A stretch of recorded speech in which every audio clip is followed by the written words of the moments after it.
lot of people, when they do research or when they do early development, don't take into account that eventually they have to communicate their innovation to other people, whether it's a manufacturer or an investor or a vendor.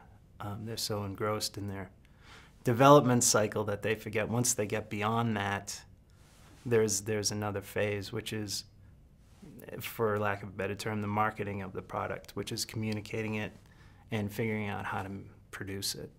And I harp on that because that's sort of my specialty, being in the CAD world, is that's what we're about, is communicating your design.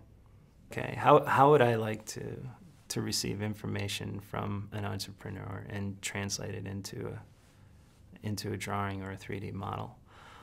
Basically, I wouldn't. I would like to work with them and have them create the 3D geometry, have them create the drawings.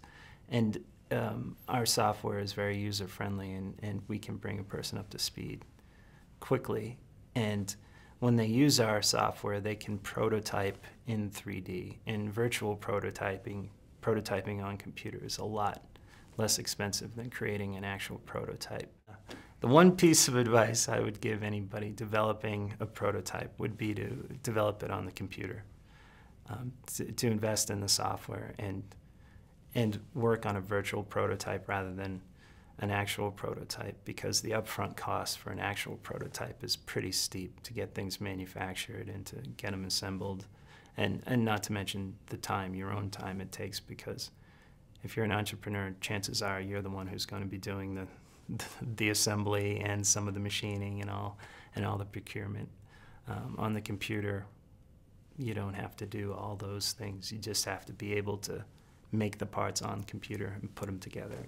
If you're making a prototype and you have a specific customer in mind, I think it's not only prudent, but it's almost your obligation to involve them in the prototyping phase. Again, that leads back to communication.